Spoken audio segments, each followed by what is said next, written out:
சாயலாக மாறி தேவனோடிருப்பேன். நானும் தேவனோடிருப்பேன். தேவ சாயலாக மாறி தேவனோடிருப்பேன். நானும் தேவனோடிருப்பேன்.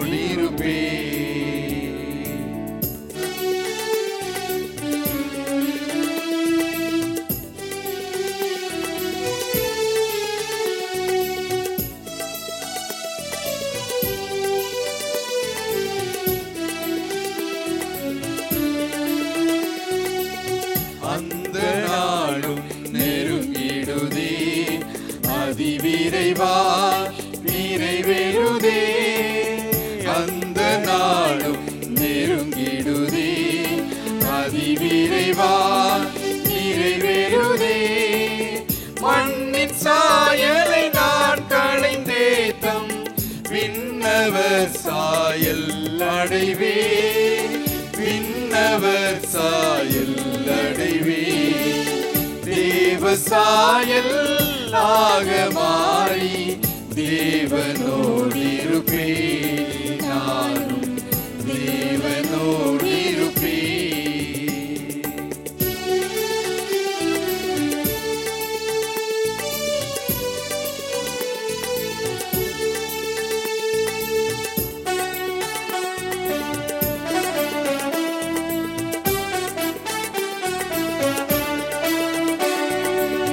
பூமியின் கூடாரம் என்றும் பலவீனமே அழிந்திடுமே.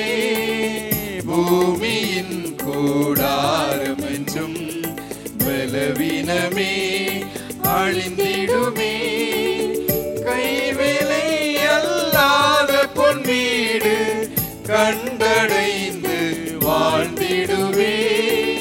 கண்டடைந்து வாழ்ந்திடுவே. தேவ சாயலாக மாறி தேவனோடிருப்பேன். நானும் தேவனோடிருப்பேன்.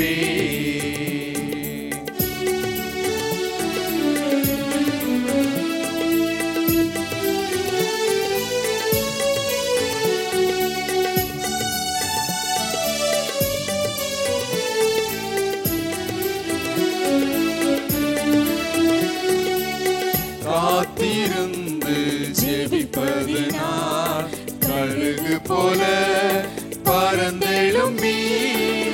காத்திருந்து ஜெபிப்பதனால் கழுகு போல பறந்தெழும்பி.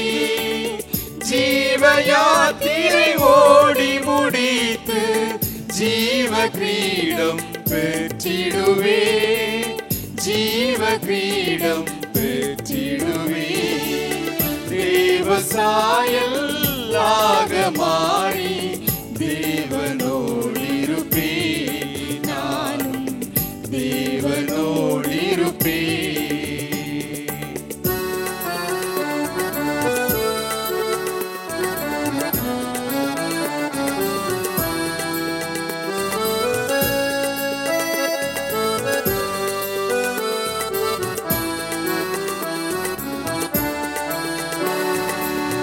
உன்னத சீயோன் மலை மேல் எனதருமை இயேசுவுடன். உன்னத சீயோன் மலை மேல் எனதருமை இயேசுவுடன். ஜெப வீட்டினிலே மகிழ்ந்தேனா ஜீவிப்பேனே நீடுழியா. ஜீவிப்பேனே நீடுழியா. தேவ சாயலாக மாறி தேவனோடிருப்பேன். நானும் தேவனோடிருப்பேன். தேவ சாயலாக மாறி தேவனோடிருப்பேன். நானும் தேவனோடிருப்பேன். இயேசு கிறிஸ்துவின் இனிய நாமத்திலே உங்கள் அனைவருக்கும் எங்களுடைய அன்பான வாழ்த்துக்கள். வாரத்தோறும் காணொளி காட்சி மூலமாகவும் ஒவ்வொரு ஞாயிற்றுக்கிழமையிலும் மதியம் 1 மணியிலிருந்து 2 மணி வரை ஹெவன் டிவி மூலமாகவும் உங்கள் யாவரையும் சந்திப்பதிலே நாங்கள் மகிழ்ச்சி அடைகிறோம். தேவனாகிய கர்த்தர் உங்கள் அனைவரோடு கூட இருந்து உங்களை ஆசீர்வதிப்பாராக. கர்த்தருக்கு மகிமை உண்டாகட்டும். கண்களை மூடி நாம் ஜெபிப்போம். சர்வ வல்லமையுள்ள எங்கள் தேவனாகிய கர்த்தாவே, நன்றி உள்ள உள்ளத்தோடு கர்த்தருடைய நாமத்தை நாங்கள் மகிமைப்படுத்துகிறோம். இந்த வேளையிலும் கூட கர்த்தருடைய ஆவியானவர் எங்களோடு இடைப்படுகிறபடியால் எங்கள் ஆவி ஆத்தும சரீரத்துக்கு பிரயோஜனமான உம்முடைய வேத வாக்கியங்களை எங்களுக்கு அருளுகிறபடியால் உம்முடைய நாமத்தை நாங்கள் ஸ்தோத்திரிக்கிறோம். கர்த்தருடைய வார்த்தைகளை கேட்கிற அருமையான தேவ பிள்ளைகளை கர்த்தர் ஆசீர்வதிக்கும்படி வேண்டிக் கொள்கிறோம். உமக்கே ஸ்தோத்திரம் ஆண்டவரே, உமக்கே ஸ்தோத்திரம். துதிகன மகிமை எல்லாம் கேட்டெடுக்கிறோம். இயேசு கிறிஸ்துவின் மூலமாய் வேண்டிக் கொள்கிறோம் பரிசுத்த பிதாவே, ஆமென்.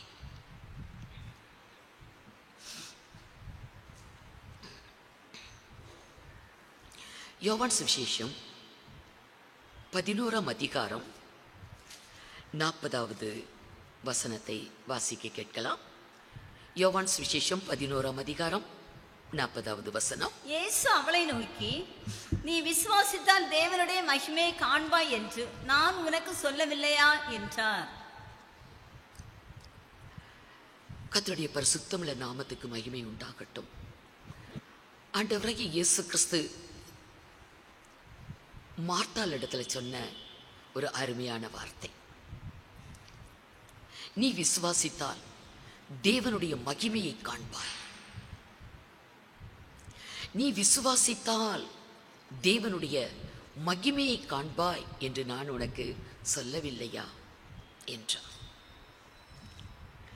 தேவாதி தேவன் மனுஷகுமாரனாய் இந்த பூமியிலே நடமாடின நாட்களில், ஊழியம் செய்த நாட்களில், கிராமங்கள் தோறும் பட்டணங்கள் தோறும் அவர் சுற்றி நடந்து ராஜ்யத்தின் வசனத்தை பிரசங்கித்தார்.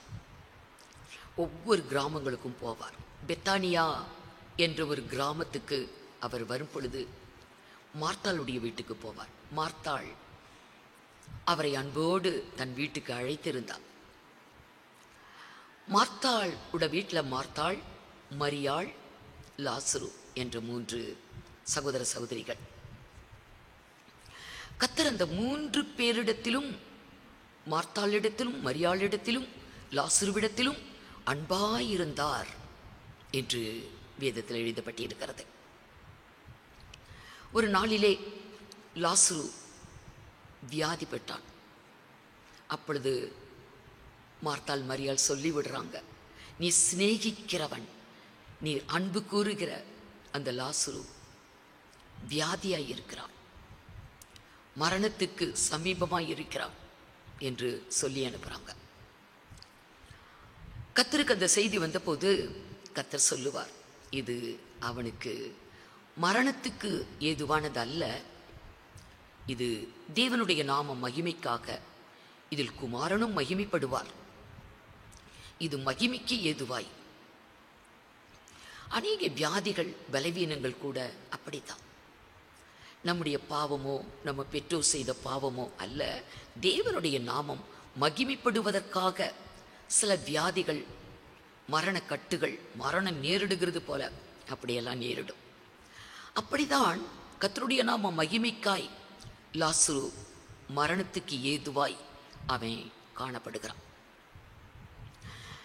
இப்படி நீர் வந்து அவனுக்கு ஜெபிக்கணும், அவன் பிழைத்துக் கொள்ளுவான், சுகமடைவான், நீங்க வரணும் என்று சொல்லிவிட்ட பின்பும் இயேசு இருந்த இடத்திலேயே 2 நாள் தங்கிட்டார்.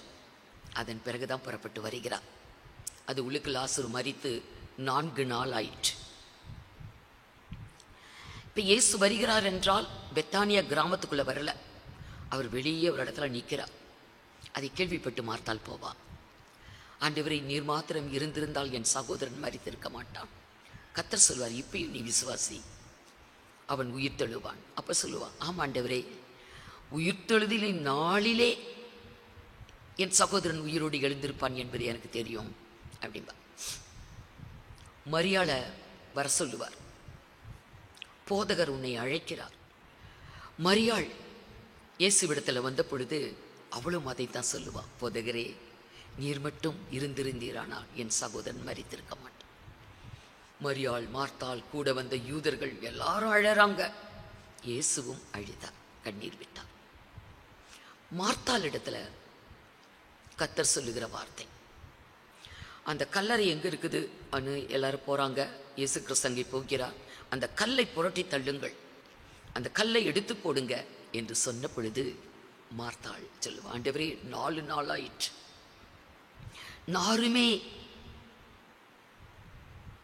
அதற்குத்தான் கர்த்தர் பதில் சொன்னார், நீ விசுவாசித்தால் தேவனுடைய மகிமையை காண்பாய் என்று நான் உனக்கு சொல்லவில்லையா?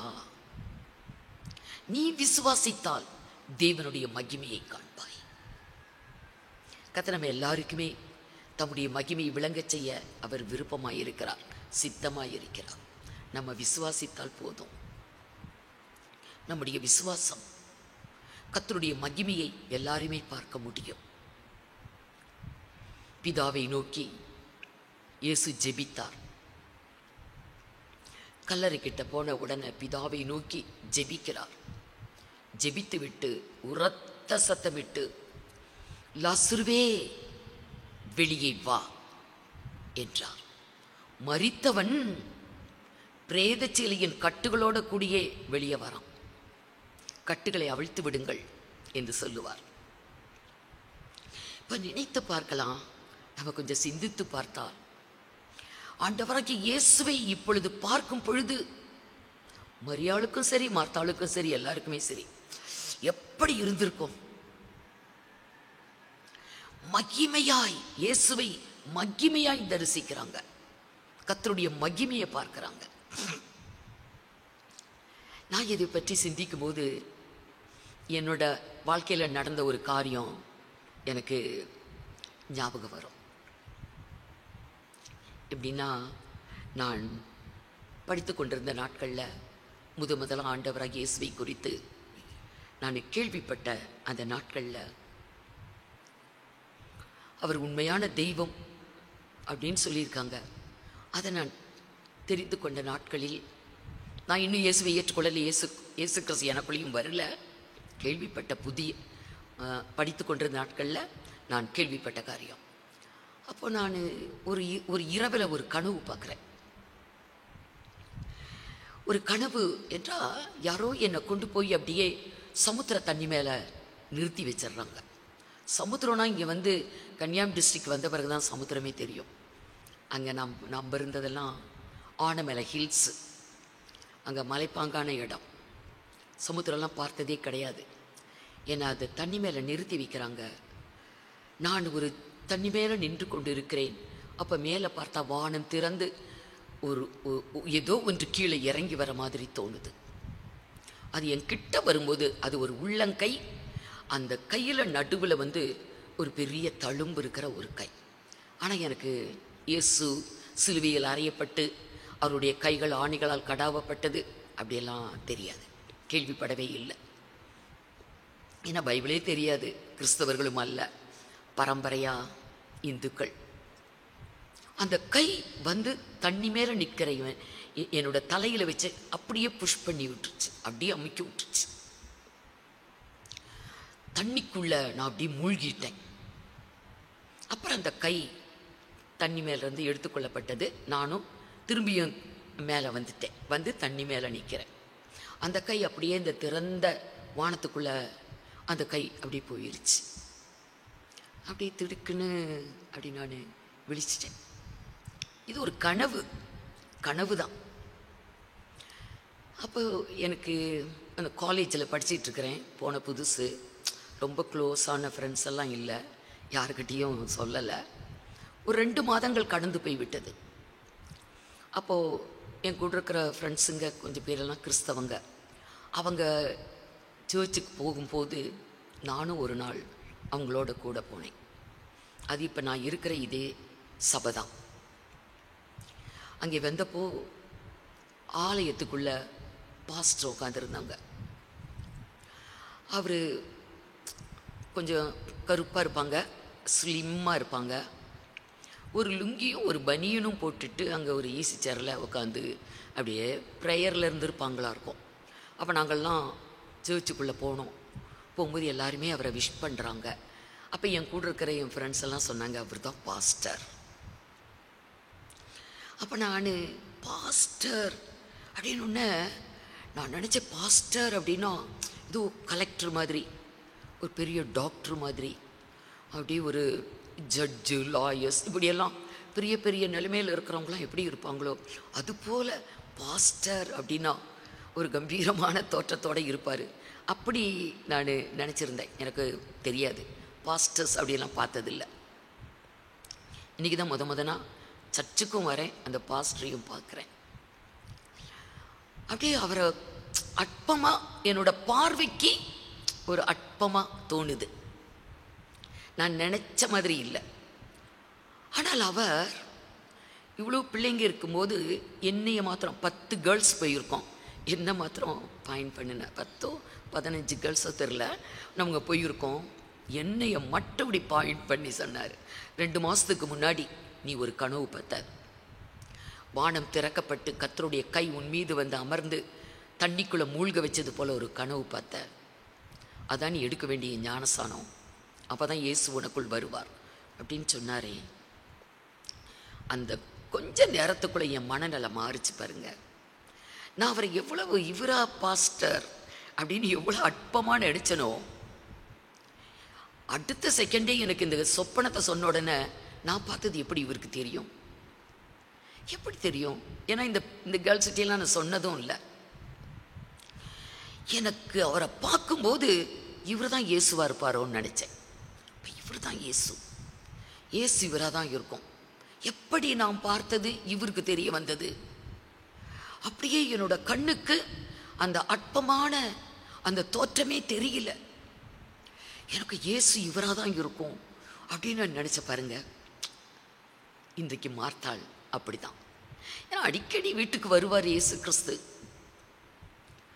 அப்பையெல்லாம் அந்த அவரை மகிமையாய் அவள் பார்த்திருந்தா அவர் மார்த்தாள் இயேசுகிட்ட போய், ஆண்டவரே நான் தனியாக வேலை செய்துட்டு இருக்கேனே, என்னை பற்றி உங்களுக்கு கவலை இல்லையா?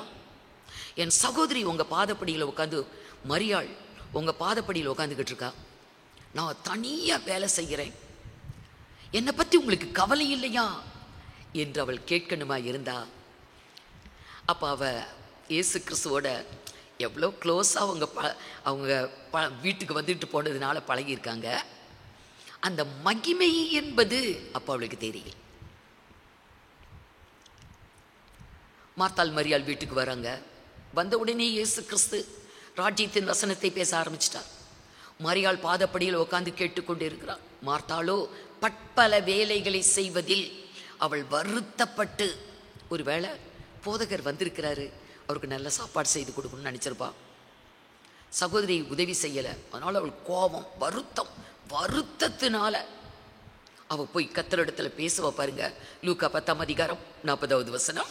மார்த்தாளோ பற்பல வேலைகளை செய்வதில் மிகவும் வருத்தமடைந்து அவரிடத்தில் வந்து ஆண்டவரே, நான் தனியாய் வேலை செய்யும்படி என் சகோதரி என்னை விட்டு வந்திருக்கிறதை குறித்து உமக்கு கவலை இல்லையா? எனக்கு உதவி செய்யும்படி அவளுக்கு சொல்லும் என்றாள். இந்த வார்த்தை எப்படி இருக்குது? அவள் உரிமையா சொல்லுறா.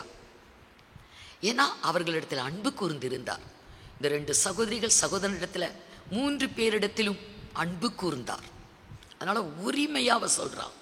ஆனால் இப்பொழுதோ அவளுடைய கண்களுக்கு கர்த்தர் மகிமையாய் தென்படுகிறார். லாசரு உயிரோடு எழும்பிட்டான். இழந்து போனதை பெற்றுக்கொள்ளும் போது எத்தனை மகிமை. தன் சகோதரன், ஒருவேளை இந்த பிள்ளைங்க 3 பேருக்கும் பெற்றோர் இருக்கிறாங்களான்னே தெரியல, தாய் தகப்பன் இருக்கிற மாதிரி தெரியல. இழந்து போன ஒரு சகோதரனை மீண்டும் பெற்றுக்கொண்ட பொழுது அது 4 நாளைக்கு பிறகு எத்தனை சந்தோஷம். உயிரோடு எழுப்பிய இயேசு கிறிஸ்துவை பார்க்கும் பொழுது எத்தனை மகிமை. அருமையானவர்களே, கர்த்தர் நம்முடைய வாழ்விலும் கூட நம்ம எதை இழந்து போயிருந்தாலும் சந்தோஷமா, சமாதானமா, ஆசீர்வாதமா, நன்மையா, கிருபைகளா உலக பிரகாரமான காரியம், ஆவிக்குரிய காரியங்கள் எதை இழந்திருந்தாலும் நம்ம திரும்ப பெற்றுக்கொள்ள முடியும். நீ விசுவாசித்தால் தேவனுடைய மகிமையை காண்பாய். நீ விசுவாசித்தால் தேவனுடைய மகிமையை காண்பாய். மார்த்தாளுக்கு மாத்திரமல்ல, கர்த்தருடைய வார்த்தை நமக்கும் தான். தேவனாகிய கர்த்தர் இந்த வருஷத்தில் 6வது மாதத்துக்குள்ளே நம்மை கொண்டு வந்திருக்கிறார். 6வது மாதம் ஒரு அற்புதமான ஒரு நல்ல மாதம்.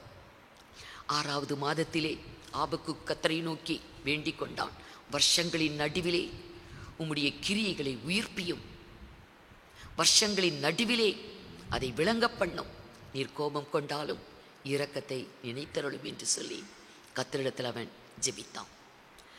இதே போல 6வது மாதத்திலே இன்னொரு மனிதனுக்கும் தேவனாகிய கர்த்தர் ஒரு பெரிய காரியம் செய்தார். அவன் நம்ம போல சாதாரண மனிதன், நம்மை போல ஒரு சாதாரண ஒரு மனிதன். ஆனால் அவங்க அப்பா ஆசாரியன். 6வது மாதத்திலே அவன் தன் வீட்டிலே அமர்ந்திருக்கிற பொழுது அவனோடு கூட சில மூப்பர்கள் எல்லாம் அமர்ந்திருக்கிறாங்க. 6வது மாதத்திலே கர்த்தருடைய கரம் அந்த மனிதன் மீது இறங்குது. அவன் கர்த்தருடைய மகிமையை பார்க்கிறான், கர்த்தருடைய மகிமையை தரிசிக்கிறான். அவனுடைய கண்களுக்கு கர்த்தருடைய மகிமை வெளிப்படுகிறது. நமக்கும் அப்படி செய்ய வல்லவர் கர்த்தர். இந்த 6வது மாதத்திலே தேவனாகிய கர்த்தர் நமக்கு அவருடைய மகிமையை விளங்க செய்ய அவர் வல்லவர். ஆனால் விசுவாசிக்க வேண்டும். விசுவாசிக்கிறவனுக்கு கர்த்தர் தம்முடைய மகிமையை விளங்க செய்வார். எசேக்கியேல் 8ஆம் அதிகாரம் முதல் 2 வசனம். 6ஆம் வருஷத்து 6ஆம் மாதம் 5ஆம் தேதியிலே நான் என் வீட்டில் உட்கார்ந்திருக்கிற போதும், யூதாவின் மூப்பர்கள் எனக்கு முன்பாக உட்கார்ந்திருக்கிற போதும், கர்த்தராகிய ஆண்டவருடைய கரம் அங்கே என் மேல் அமர்ந்தது. போதும். எசேக்கியேல் இவர் சாதாரண மனிதன். அவங்க அப்பா ஒரு ஆசாரியன், பூசி என்ற ஆசாரியன். அவர் ஆசாரியனுடைய மகன் என எசேக்கியேல் 1ஆம் அதிகாரம் 3வது வசனத்தில் சொல்லப்பட்டிருக்கும். இவன் தன் வீட்டிலே அமர்ந்திருக்கிற பொழுது கர்த்தருடைய கரம் அவன் மீது இறங்கினது. 4வது வசனம். இதோ நான் பள்ளத்தாக்கிலே கண்டிருந்த தரிசனத்துக்கு சரியாக இஸ்ரவேலின் தேவனுடைய மகிமை அங்கே விளங்கினது. கர்த்தருடைய மகிமையை பார்க்கிறான். 6வது மாதத்திலே எசேக்கியேல் என்ற மனிதன் தேவனுடைய மகிமையை பார்க்கிறான். இதற்கு முன்னதாகவும் கர்த்தருடைய மகிமையை அவன் பார்க்கிறான். எசேக்கியேல் 1ஆம் அதிகாரம் 26, 27, 28 வசனங்களில் பார்க்கும் பொழுது கர்த்தரை மகிமையாய் அவன் தரிசிக்கிறான். வாசிங்க 26, 27, 28.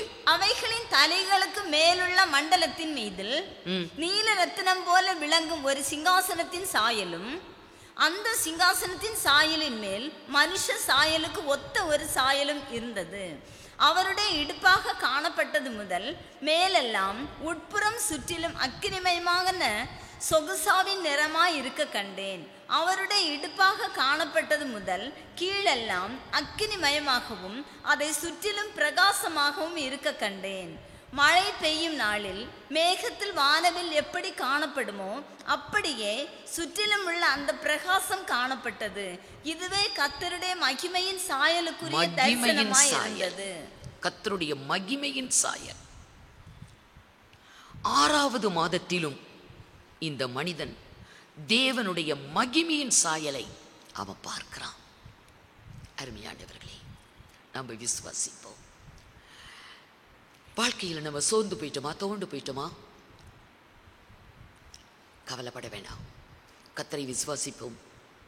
விசுவாசிக்கிறவனுக்கு எல்லாம் கூடும். நீ விசுவாசித்தால் தேவனுடைய மகிமையை காண்பாய்.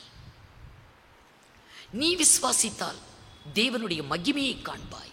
இங்கே தேவனை தரிசிக்கிறான், அவருடைய மகிமையை காண்கிறான். இவர் சாதாரண மனிதன், பெரிய ஊழியக்காரர் அல்ல, ஒரு பெரிய தீர்க்கதரிசியும் அல்ல. நம்மை போன்ற ஒரு மனிதன். தேவனாகிய கர்த்தர் ஊழியர்களுக்கு, பெரிய பெரிய பரிசுத்தவான்களுக்குத்தான் அவருடைய மகிமையை விளங்கச் செய்வார் என்றல்ல.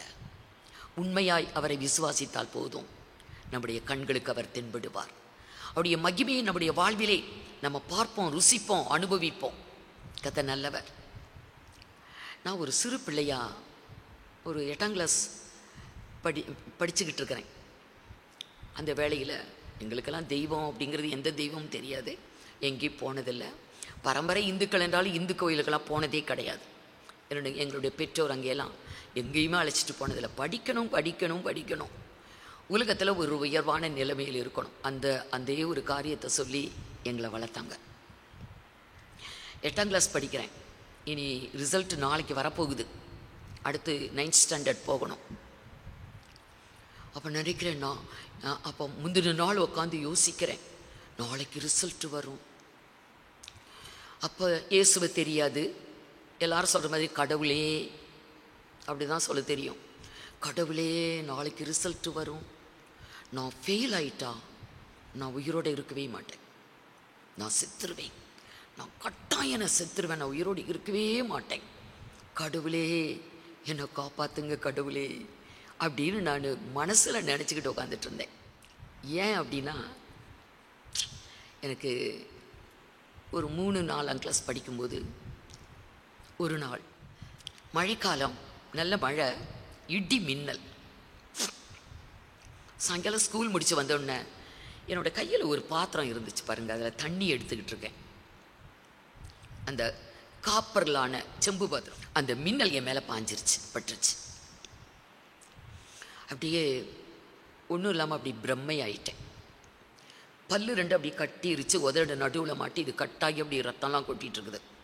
ஆனால் எதுவுமே ஒன்றுமே தெரியாது. அப்படியே அப்படி பிரம்மையாக அப்படியே நிற்கிறேன். ஒன்றும் பேசுனா யாரும் எது கேட்டாலும் சொல்ல தெரியாது. அப்புறம் ஹாஸ்பிட்டல் கொண்டு போய் ஒரு ஷாக் கொடுத்து வாயை ஓப்பன் பண்ணினாங்க. பார்த்தா நாக்கு உள்ளுக்கு இழுத்துருச்சு. அந்த நாக்கை இழுத்து அப்புறம் என்னமோ ட்ரீட்மெண்ட் எல்லாம் கொடுத்தாங்க. பேச தெரியாது, ஒன்றுமே பேச தெரியாது.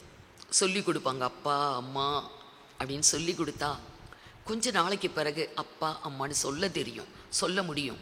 ஆனால் சத்தம் இல்லை, கம்ப்ளீட்டாக சத்தமே இல்லை.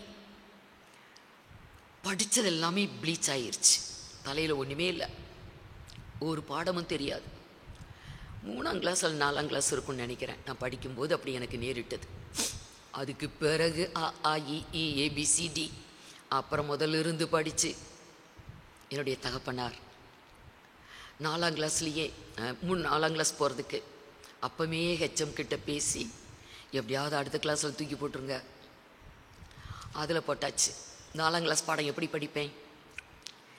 அப்புறம் 5ஆம் கிளாஸ் போயாச்சு, அதுக்கும் அப்பா சொல்லுவாங்க எப்படியாவது தூக்கி போட்டுருங்க. இப்படியே படிப்பு ஒன்றுமே தலையில் ஏறலை.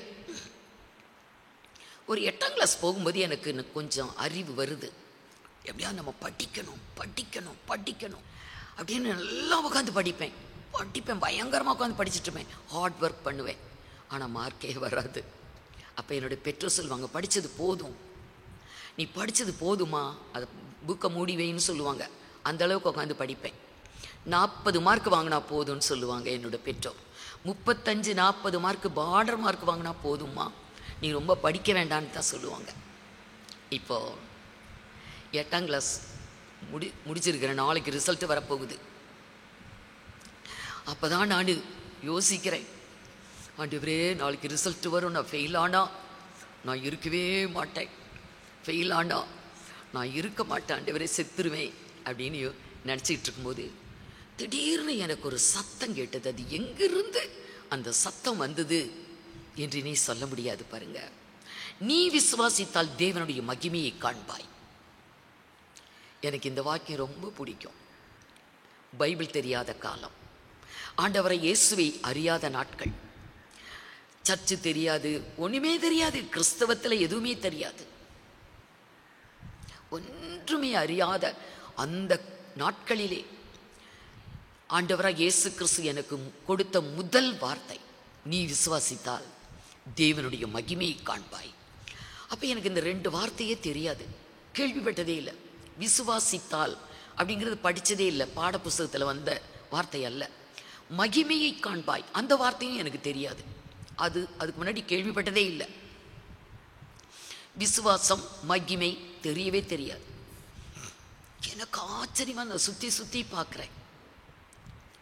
ஆனால் மனதில் ஒரு சந்தோஷம் எனக்குள்ள. அடுத்த நாள் ரிசல்ட் வந்தது. நான் பாஸ் பண்ணிட்டேன். தேவனாகிய கர்த்தர் எனக்கு வெற்றியை கொடுத்தார். அதுக்கு பிறகு ஒரு 5 வருஷங்கள் இருக்கும்னு நினைக்கிறேன். 5 வருடங்களுக்குள் படிப்பை முடிக்க கூட இல்லை. 1 இயர் தான் காலேஜ் போயிருப்பேன். கர்த்தர் என்னை தம்முடைய ஊழியத்துக்கு அழைத்தார். பெயர் சொல்லி அழைத்தார். ஒரு 1-2 மாதங்களுக்குள் 40 நாட்கள் உபவாசத்திலே கர்த்தர் என்னை நடத்தினார். கர்த்தருடைய மகிமையை நான் பார்க்க கிருபை செய்தார். இந்த 40 நாட்கள் உபவாசத்திலே கர்த்தருடைய மகிமையை நான் காணத்தக்கதாக தேவன் எனக்கு கிருபை செய்தார். நீ விசுவாசித்தால் தேவனுடைய மகிமையை காண்பாய்.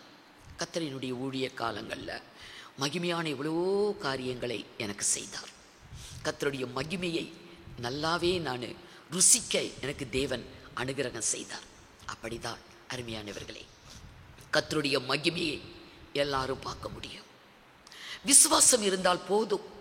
நீ விசுவாசித்தால் தேவனுடைய மகிமையை காண்பாய். நம்ம விசுவாசிக்கணும், விசுவாசம் இருக்கணும். விசுவாசம் இல்லைன்னா எதையுமே பெற்றுக்கொள்ள முடியாது. விசுவாசம் இல்லைன்னா எதுவுமே கிடைக்காது. 2 மனசு கிடைக்குமா? கிடைக்காதா?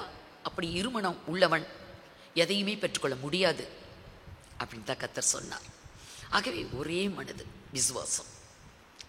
கர்த்தரை பற்றி கொள்ளும்போது நான் கர்த்தரை நம்பியிருக்கிறேன் அப்படின்னு நம்ம கர்த்தரை உறுதியாய் சார்ந்து கொள்ளும் பொழுது நம்முடைய வாழ்விலே கர்த்தருடைய மகிமையை பார்க்க முடியும்.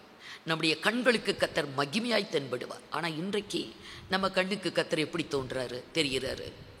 ஜெபத்தை கேட்குறாரா, கேட்கலையா தெரியல. கர்த்தர் அப்படியே கடினமாக இருக்கிறாரு, கேளாதவர் போல இருக்கிறாரு, பேசவே மாட்டேங்கிறாரு, அப்படியெல்லாம் தோணுது. ஆனால் அப்படி அல்ல. விசுவாசித்தால் நாம் அவருடைய மகிமையை பார்க்க முடியும். மகிமையான கர்த்தரை மரியாள் தரிசித்தது போல, மகிமையை கண்டது போல இன்றைக்கு கர்த்தர் செய்வார். யாரா இருந்தாலும் சரிதான். தாவீது ராஜா கர்த்தருடைய மகிமையை பார்க்க வேண்டும் என்று அவன் ஆசைப்பட்டான். நான் கர்த்தருடைய மகிமையை பார்க்க வேண்டும். அவன் ஒரு பெரிய ராஜா.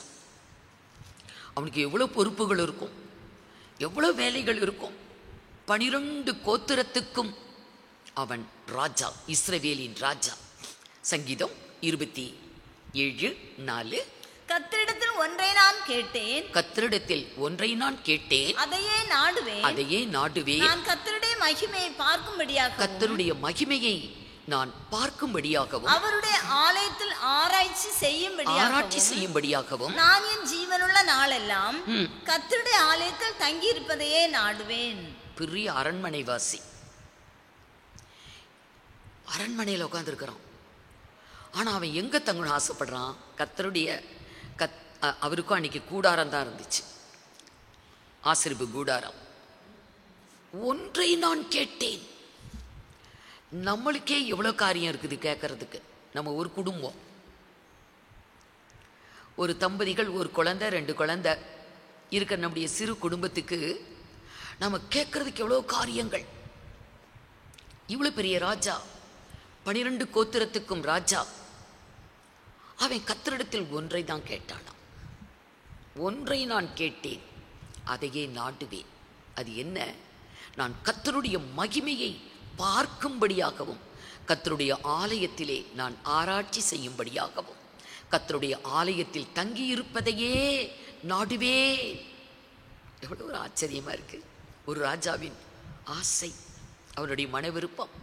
கர்த்தருடைய மகிமையை நான் பார்க்க வேண்டும், கர்த்தருடைய மகிமையை நான் பார்க்க வேண்டும், அதையே நான் நாடுவேன் என்று அவன் வாஞ்சித்தான். பார்த்தானா? அவன் பார்த்தானா? சங்கீதம் 63:2. இப்படியே பரிசுத்த ஸ்தலத்தில் உம்மை பார்க்க ஆசையாயிருந்து உமது வல்லமையையும் உமது மகிமையையும் கண்டேன். மகிமையை கண்டேன். உமது மகிமையை நான் பார்க்க வேண்டும். நான் கர்த்தரிடத்தில் கேட்கிற ஒரு காரியம், ஒன்றை நான் கேட்டேன், அதையே நாடுவேன். உம்முடைய மகிமையை நான் பார்க்க வேண்டும். இங்க சொல்றான், நான் கர்த்தருடைய மகிமையும் அவருடைய வல்லமையும் கண்டேன். மகிமையை கண்டேன், கர்த்தருடைய வல்லமையை கண்டேன். அருமையானவர்களே, நம்முடைய வாஞ்சை அதுவாய் இருக்க வேண்டும். நம்முடைய வாஞ்சை விருப்பம் ஒன்றை நான் கேட்டேன். ஜெபத்தில் நம்ம கேட்குறோம் என்னென்னமோ கேட்டுட்டு இருப்போம். அவரை மகிமைப்படுத்துங்க. முதல்ல கேட்கறது ரெண்டாவது. முதலாவது கர்த்தருக்கு மகிமையை எடுப்போம். இவன் அப்படித்தான் கர்த்தரை எப்பொழுதுமே துதிப்பான், எப்பொழுதுமே ஸ்தோத்திரிப்பான். எப்படி மகிமை பார்க்க முடிந்தது? உமது மகிமையை கண்டேன் என்று சொன்னானே, எப்படி மகிமை தாவீதுக்கு வெளிப்பட்டது? அவன் எப்பொழுதும் கர்த்தரை துதித்து கொண்டிருந்தான். சங்கீதம் 34:1 அவர் சொல்லுவாரு, தாவீது, கர்த்தரை நான் எக்காலத்திலும் ஸ்தோத்திரிப்பேன், கர்த்தரை நான் எக்காலத்திலும் ஸ்தோத்திரிப்பேன், அவர் துதி எப்போதும் என் வாயில் இருக்கும். எப்பயுமே கர்த்தரை துதித்து கொண்டிருப்பான். அதனால மகிமையை பார்த்தான். கர்த்தரை நான் எக்காலத்திலும் ஸ்தோத்திரிப்பேன். அவனுடைய காலங்களிலே எத்தனையோ மாற்றங்கள் வந்தது. அவனுக்கு துக்கம், பாரம், வேதனை, ஏமாற்றம், அவமானம், நிந்தை, என்னென்னமெல்லாம் அவனுடைய வாழ்க்கையில் வந்துச்சு. சத்துருக்களால் நெருக்கப்படுகிற காலங்கள் எல்லாம் வந்தது. எக்காலத்திலும் காலங்கள் அது எப்படிப்பட்ட காலமாக இருந்தாலும் சரி, எக்காலத்திலும் கர்த்தரை நான் ஸ்தோத்திரிப்பேன். எப்போதும் அவர் துதி என் வாயில் இருக்கும். கர்த்தரை துதித்து கொண்டே இருந்தான், கர்த்தரை துதித்து கொண்டே இருந்தான்.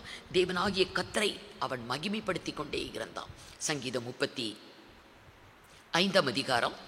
கடைசி வசனத்தை வாசிங்க. என் நாவு உமது நீதியையும், என் நாவு உமது நீதியையும் நாள் முழுவதும் உமது துதியையும் சொல்லிக் கொண்டிருக்கும். நாள் முழுவதும் உம்முடைய துதியை சொல்லிக் கொண்டிருக்கும். காலையில் எழுந்த நேரத்திலிருந்து இரவு படுக்கிற வரைக்கும் நம்ம கொஞ்சம் சிந்தித்து பார்ப்போம். காலையில் எழுந்த நேரத்திலிருந்து நாள் முழுசும் நம்ம என்னெல்லாம் பேசியிருக்கோம்,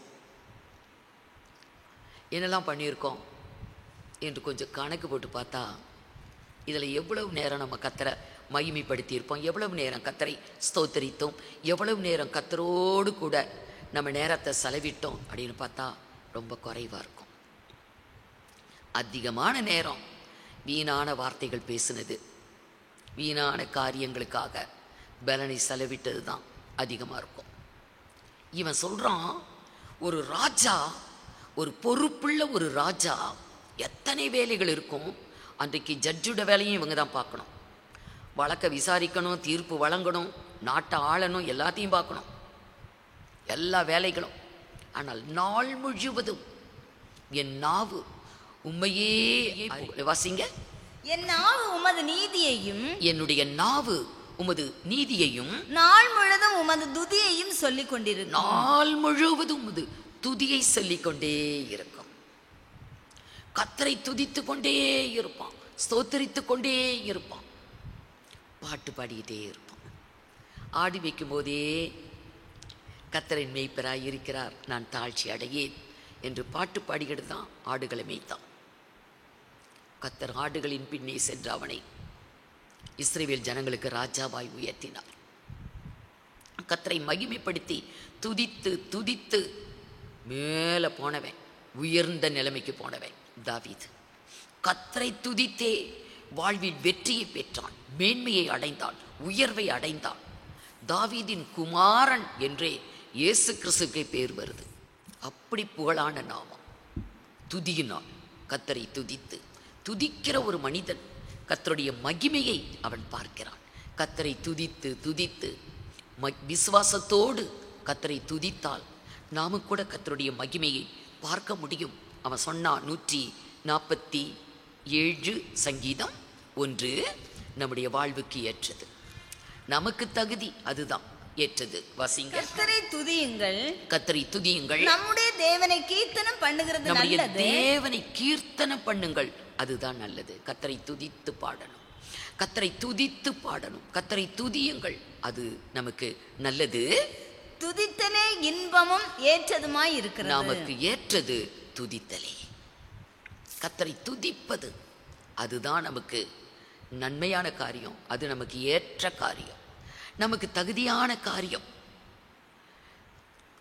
ஏனென்றால் அந்த ஸ்தோத்திரம், துதி என்பதுதான் தேவனுக்கு மகிமை. கர்த்தருடைய மகிமையை பார்க்க வேண்டுமா? நீ விசுவாசித்தால் தேவனுடைய மகிமையை காண்பாய் என்று கர்த்தர் சொன்னாரே. அவருடைய மகிமையை பார்க்க வேண்டுமா? நாம் கர்த்தரை மகிமைப்படுத்தினால் போதும். கர்த்தரை மகிமைப்படுத்த அவருடைய மகிமையை பார்க்க முடியும். கர்த்தர் உயர்ந்தவர் உயர்ந்தவர் என்று புகழ நம்முடைய வாழ்வில் உயர்வு வரும். கர்த்தர் பரிசுத்தர் பரிசுத்தர் பரிசுத்தர் என்று போற்ற நம்முடைய வாழ்விலே பரிசுத்தம் உண்டாகும். கர்த்தர் பெரியவர் கர்த்தர் பெரியவர் என்று அவரை புகழ்ந்தால் நம்முடைய வாழ்வில் கர்த்தர் பெரிய நிலைமை, பெரிய காரியங்களை செய்வார். மகிமைப்படுத்தினால் அவருடைய மகிமையை நம்ம பார்க்க முடியும். ஏனென்றால் துதி ஸ்தோத்திரம் அதுதான் கர்த்தருக்கு மகிமை. சங்கீத புத்தகத்தில் 50ஆம் அதிகாரம் கடைசி வசனத்துல சொல்லப்பட்டிருக்கும், ஸ்தோத்திர பலி இடுகிறவன் என்னை மகிமைப்படுத்துகிறான். ஸ்தோத்திரங்களை செலுத்தினா போதும். ஏதோ பெண்டிகாஸ்காரங்க தான் ஸ்தோத்திரம் பண்ணுவாங்க, நம்மளாம் ஸ்தோத்திரம் சொல்லக்கூடாது அப்படின்னு சில அற்பமாய் எண்ணக்கூடிய ஆட்கள் உண்டு. ஸ்தோத்திர பலி செலுத்துகிறவன் என் தேவனை மகிமைப்படுத்துகிறான். ஸ்தோத்திரங்கள், கர்த்தருக்கு ஸ்தோத்திரங்களை ஏறெடுக்கும் பொழுது, கர்த்தருடைய நாமத்துக்கு ஸ்தோத்திரங்களை ஏறெடுக்கும் பொழுது, கர்த்தருடைய நாமத்தை சொல்லி நாம் ஸ்தோத்திரங்களை ஏறெடுக்கும் பொழுது அது தேவனுக்கு மகிமை. தேவனை எப்படி மகிமைப்படுத்தும் போது நம்முடைய வாழ்விலே தேவனுடைய மகிமை விளங்கும். மார்த்தாளுடைய வாழ்விலே தேவனுடைய மகிமை விளங்கினது. மகிமையை காண்பாய் என்றார். இழந்து போனதை பெற்றுக்கொண்டான். எத்தனை ஒரு சந்தோஷம்! எசேக்கியேல் மகிமையை கண்டான், தாவீது மகிமையை கண்டான், இன்னும் அநேக பக்தர்கள் தேவனுடைய மகிமையை தரிசிக்கிறாங்க. அருமையானவர்களே, கர்த்தருடைய மகிமையை நாமும் பார்க்க முடியும். அவரை நாம் மகிமைப்படுத்த நம்முடைய வாழ்விலே கர்த்தருடைய மகிமை விளங்கும். அவரை மகிமையாய் நாம் தரிசிக்க முடியும். நம்முடைய கண்களுக்கு அவர் மகிமையாய் தென்படுவார். நாம் காண முடியும். மகிமையை நம்ம நிச்சயமா பார்க்க முடியும். அதனால தான் புதிய ஏற்பாட்டு காலத்திலும் கூட அப்போஸ்தலர்கள் சொல்றாங்க, கர்த்தரை ஸ்தோத்திரிங்க, கர்த்தரை ஸ்தோத்திரிங்க. அப்போஸ்தலனாகிய பவுல் சொல்லுவார், தெசலோனிக்கே பட்டணத்திலே இருக்கக்கூடிய ஆவிக்குரிய சபையிலே அவர்களுக்கு ஒரு நிருபம் எழுதுகிறார். அந்த நிருபத்திலே பவுல் சொல்லுவார், 1 தெசலோனிக்கேயர் 5ஆம் அதிகாரம் 18வது வசனம், எல்லாவற்றிலேயும் ஸ்தோத்திரம் செய்யுங்கள். எல்லாவற்றிலேயும் ஸ்தோத்திரம் செய்யுங்கள். எல்லாத்துக்கும் ஸ்தோத்திரம். ஒரு நஷ்டம், ஒரு கஷ்டம், நம்முடைய வாழ்வில் ஒரு துன்பம், ஒரு நிந்தை, ஒரு அவமானம், அதுக்காக ஸ்தோத்திரம் பண்ண முடியுமா? எல்லாவற்றிலேயும், எல்லாத்துக்காகவும் நமக்கு ஆசீர்வாதம் வந்தா, நன்மைகள் வந்தா, நம்ம விரும்புகிற காரியத்தை நாம் அடைந்தா ஸ்தோத்திரம் ஸ்தோத்திரம் சொல்லுவோம். கர்த்தருக்கு ஸ்தோத்திரம், நான் வெற்றி பெற்று விட்டேன், விடுதலை அடைந்து விட்டேன், என்னுடைய விருப்பம் நிறைவேறிச்சு, நான் கேட்டதை அவர் கொடுத்து விட்டார் என்று நம்ம ஸ்தோத்திரங்களை ஏறெடுக்கிறது அல்ல. எல்லாவற்றிலேயும் என்றால் நமக்கு அது நன்மையோ தீமையோ, லாபமோ நஷ்டமோ, அது வெற்றியோ தோல்வியோ, அது எதுவாக இருந்தாலும் சரி, அதை நாம் சந்தோஷமா கர்த்தரை எல்லாவற்றிலேயும் மகிமைப்படுத்தினால் தீமையை நன்மையாய் மாற்றுகிற தேவன். தீமையை போல ஒரு தோற்றம், ஆனால் அது நன்மை. அன்றியும் அவருடைய தீர்மானத்தின்படி அழைக்கப்பட்டவர்களாய் அவரிடத்திலே அன்பு கூறுகிறவர்கள் யாரோ அவர்களுக்கு எல்லாமே நன்மைக்கு ஏதுவாக தான் நடக்குமா. தீமையே வந்தால் கூட அது நன்மையாக தான் மாறுமா. அவருடைய தீர்மானத்தின்படி அழைக்கப்பட்டவர்கள், அவருடைய தீர்மானத்தின்படி யாரையெல்லாம் கர்த்தர் தெரிந்து கொண்டாரோ, அழைத்தாரோ, அவர்களுக்கு எல்லாமே நன்மைதான். அது இப்படி தீமையா இருக்குதே, அந்த தீமையை தேவன் நன்மையாக்குவார். யோசிப்புடைய வாழ்க்கையில் எவ்வளோ தீமைகள் அது நன்மையா மாறிச்சு. யோபு பக்தனோட வாழ்வில் எவ்வளோ தீமைகள் நஷ்டங்கள் எல்லாமே ஆசீர்வாதமா இரட்டிப்பாய் அவனுக்கு மாறினது. அப்படித்தான் கர்த்தர் சகலத்தையும் நன்மையாய் மாற்றுவார். ஆகவே இந்த இடத்துல எழுதியிருக்குது, 5ஆம் அதிகாரம் 18வது வசனம், 1 தெசலோனிக்கேயர், எல்லாவற்றிலேயும் ஸ்தோத்திரம் செய்யுங்கள். எல்லாவற்றிலேயும் ஸ்தோத்திரம் செய்யுங்கள். அப்படி செய்வதே கிறிஸ்து இயேசுவுக்குள் உங்களை குறித்து தேவனுடைய சித்தமாய் இருக்கிறது. இது தேவ சித்தம். எல்லாவற்றிலேயும் ஸ்தோத்திரம் செய்யணும், எல்லாத்துக்காகவும். அது என்னவா இருந்தாலும் சரி. ஸ்தோத்திரங்களை ஏறெடுக்கும் பொழுது அதை தேவன் நமக்கு அனுகூலமாக்கி கொடுப்பார், நமக்கு அதை ஆசீர்வாதமாக்கி கொடுப்பார். அந்த தீமை அப்படியே நன்மையாய் மாறுவதை நம்ம பார்க்கலாம். என்றால் ஸ்தோத்திரம் செய்தலே தகும். நம்முடைய வாழ்வில் நமக்கு தகுந்த ஒரு காரியம் அல்லது நம்முடைய தகுதி ஸ்தோத்திரம் செய்யறதுக்கு மட்டும்தான் தகுதி. வேற நம்ம சண்டை போடுறதுக்கோ, எதுக்குறதுக்கோ, பிரச்சனை பண்ணுறதுக்கோ, பரியாசம் பண்ணுறதுக்கோ அதெல்லாம் நம்ம தகுதி இல்லை.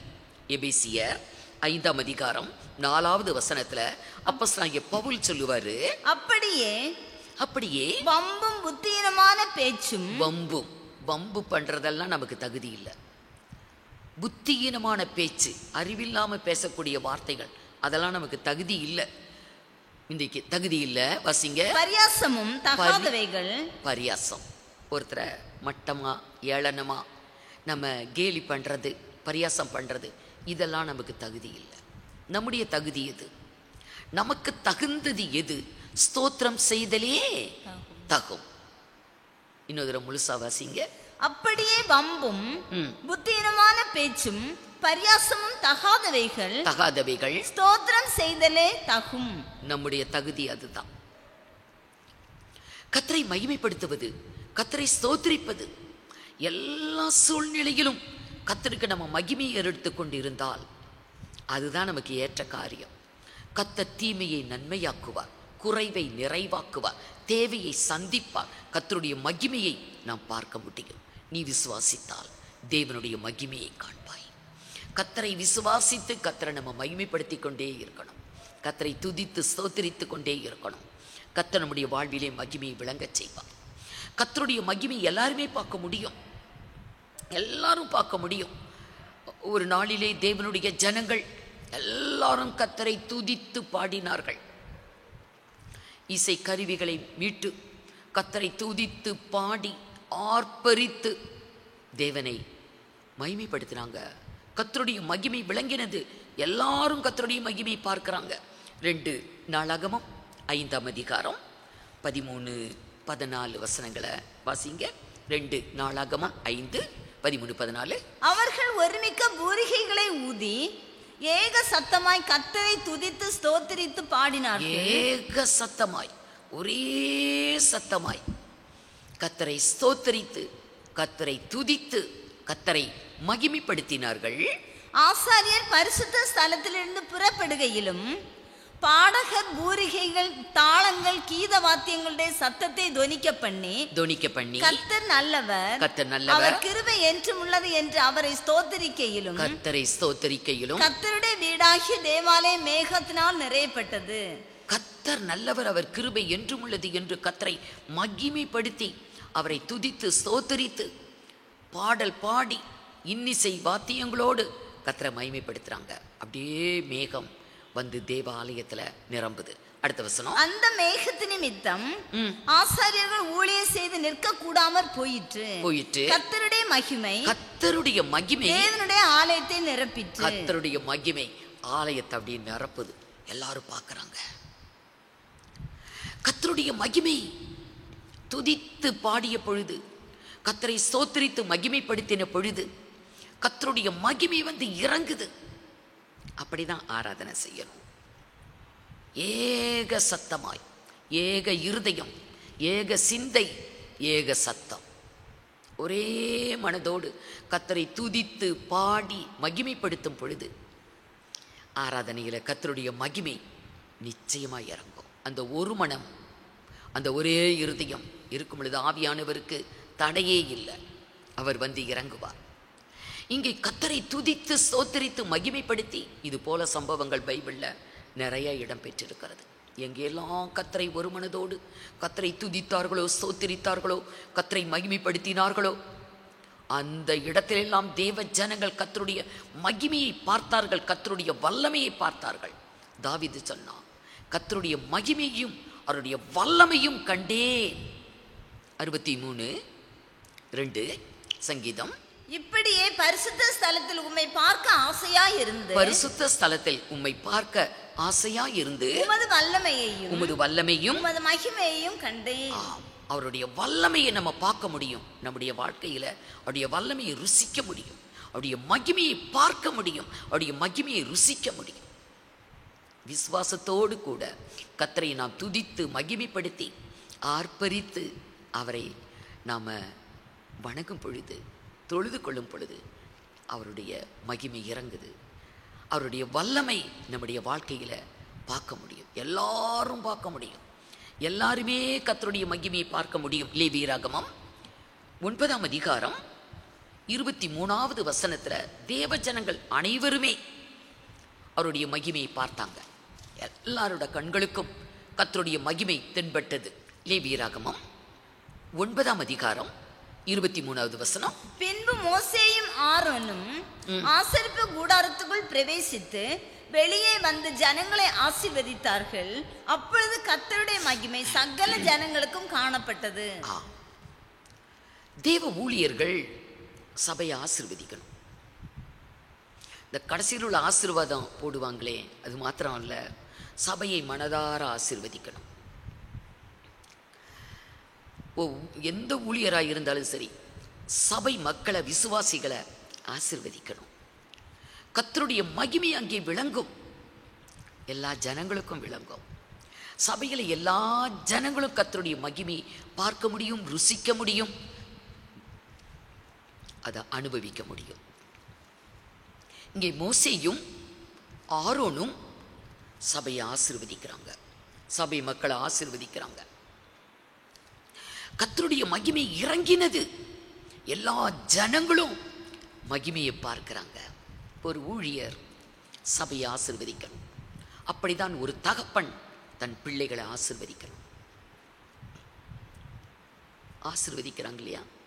தகப்பன் 12 பிள்ளைகளையும் கூப்பிட்டு ஆசீர்வதிக்கிறத பார்க்குறோம். 12 பிள்ளைகளுக்கும் தனித்தனி ஆசீர்வாதம். தகப்பனுடைய ஆசீர்வாதம் பலிக்குது. ஒரு ஊழியர்கள் கொடுக்கிற ஆசீர்வாதம் அது அப்படியே பலிக்கும், நிறைவேறும். மோசேயும் ஆரோனும் சபையை ஆசீர்வதித்தார்கள். அங்கே கர்த்தருடைய மகிமை விளங்கினது. கர்த்தருடைய மகிமையை சகல ஜனங்களும் பார்க்கிறார்கள். இன்றைக்கு மகிமையை எல்லாருமே பார்க்க முடியும். அவருடைய மகிமையும் வல்லமையும் நம்ம எல்லாருமே பார்க்க முடியும். தேவனாகிய கர்த்தர் பட்சபாதம் இல்லாதவர்.